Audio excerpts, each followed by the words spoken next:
زمارونو قرباني اوس په چا کیږي او په چا نه کیږي. ډیر بهترین عمل دی. یو نمونه درته بل هم پیش کوم د اخلاص نیت، چې کله د نیت صفاو قرباني به قبليږي، چې کله د نیت خالص نو قرباني به ډیره غټه به ډیره پیسې به ورکړي، قرباني دی قبول نه. الله جل شانه رسول الله صلی الله علیه وسلم ته فرمای قران عظیم شان کی وَاتْلُ عَلَيْهِمْ نَبَأَ ابْنَيْ آدَمَ إِذْ قَرَّبَا قُرْبَانًا فَتُقُبِّلَ مِنْ أَحَدِهِمَا وَلَمْ يُتَقَبَّلْ مِنَ الْآخَرِ قال لأقتلنك قال إنما يتقبل الله من المتقين. د ابراهيم د آدم علیه السلام دو بچیو قابیل او حابیل.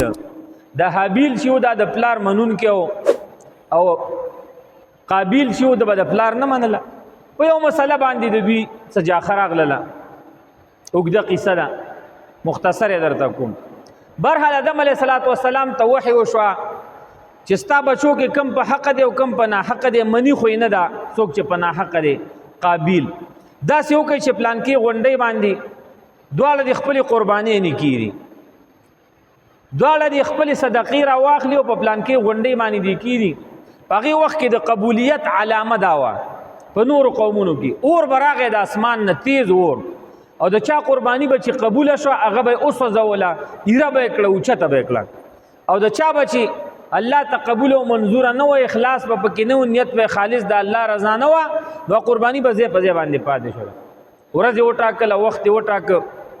دا قابیل چې و ده به د غلې کاروبار کاو. قابیل چې و ده به د غلې کاروبار کاو، زمینداری به یې کوله. ده داسې بېکاره غنم او جوار راواغستل، د چونکې د دې اخلاص نشته که نه، شي بېکاره راواغستل، نیتی خالص د الله جل شانه رضا نه ده، په مسله کې په ناحق هم دی. نو لاړه په غونډۍ باندې خپل غنم کېښودل. یاره انتظار کوي قوم ناست دی، آدم علیه السلام ناست دی، بچي ناست دي، خو اور رانغې، قرباني یې نه وړله. دغه رنګې حابیل چې و دا کوم چې په حق او په دې مسله کې د آدم علیه السلام دویم بچې، ده به د ګډو بیزو کاروبار کاو. موشیپانو د ده یو ښایسته ګډورې، اعلی ګډورې د رنګ نه ښایسته مزیدار دی راواغسته او په غونډۍ باندې ودرو.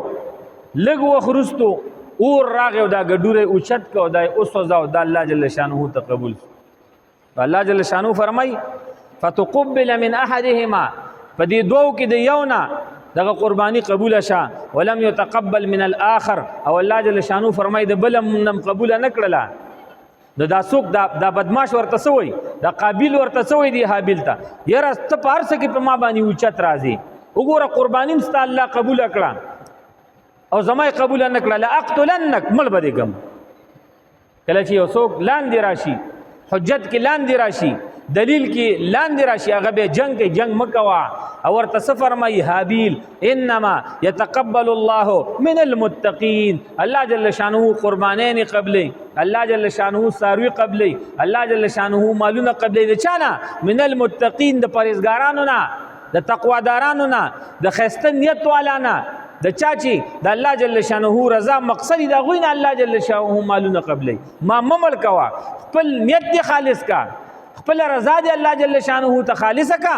ما ولې ملکې زما څه ګناه ده، زما نیت خالص دی، الله قرباني قبول کړه. ستا نیت خالص نه دی، الله دې قرباني قبول نه کړه. نو زما ورونو، زما محترمو، د هغه خلکو سره قربانۍ نه وکړئ د الله د رضا دپاره. سوال درته کوم، اول نمبر د هغوی مالونه صفا دي، دویم نمبر د هغوی نیتونه خالص دي، دریم نمبر هغوی 5 وخته تا سره په جمع کې ودرېږي. دغه خلکو سره قربانۍ نه وکړئ، الله جل شانه به ان شاء الله قربانۍ نه قبلوي.